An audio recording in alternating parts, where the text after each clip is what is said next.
Good morning. I've just finished reading a book called Truly Madly by Heather S. Weber. So this is kind of a combination romance story, mystery story with like touches of supernatural. The main character is a young woman called Lucy Valentine.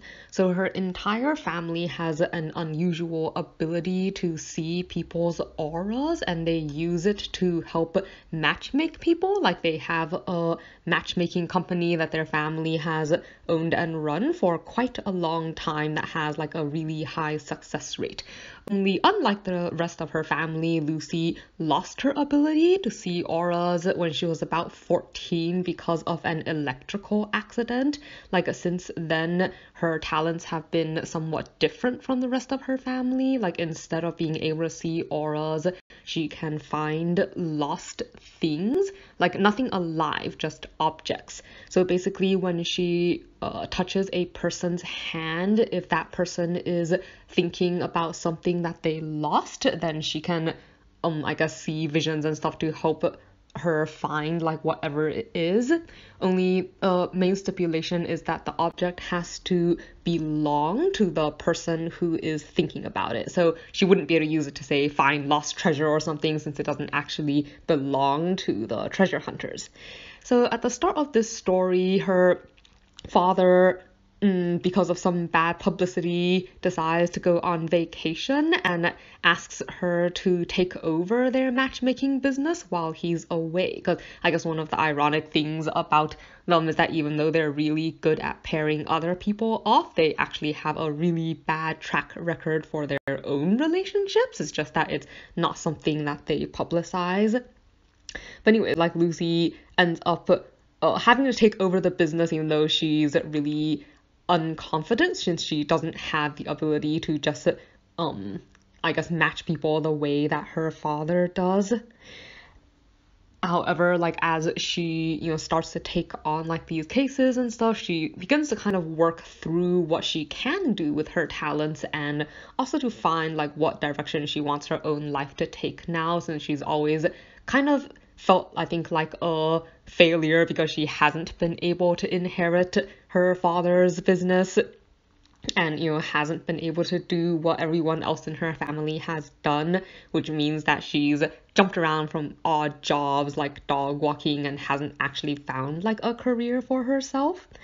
As she works with these clients, like the story has two main cases. Like one, there was a child who got lost while his father had a seizure, and like people are trying to find him in the park where he disappeared, and they're not actually sure if the kid is alive or not.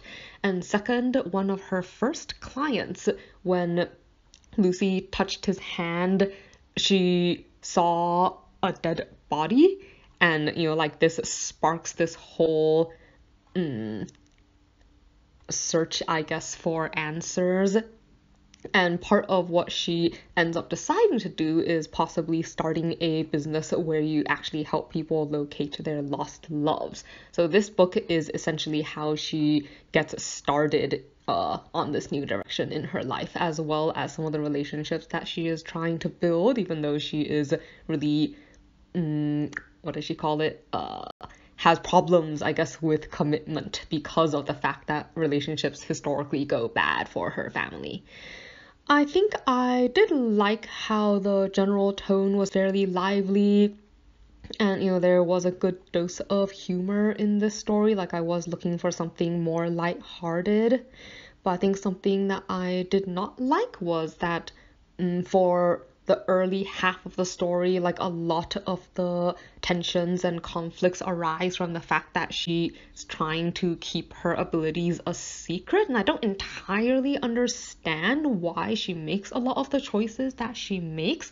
I mean, she asks this guy to trust her and has him help her like dig up a body, but doesn't want to tell him that she saw the body like in a vision. But that's just really suspicious, and frankly I think there's only so far trust can take people. Like there's a lot of conflicts that come from decisions that I just don't entirely understand the reasoning behind it, especially since like, there are some people where you don't want people to think that you're a fake psychic or something, but her abilities are actually extremely easy to prove. And partway through the story, like, they do kind of come unwrapped, I suppose. Like, people do find out and everything works out in the end, which kind of makes her original, like, stress and nerves and conflict seem even more illogical to me. So yeah, like, I think other than that though, I will probably read more things in this series just because in general it comes across as more lighthearted.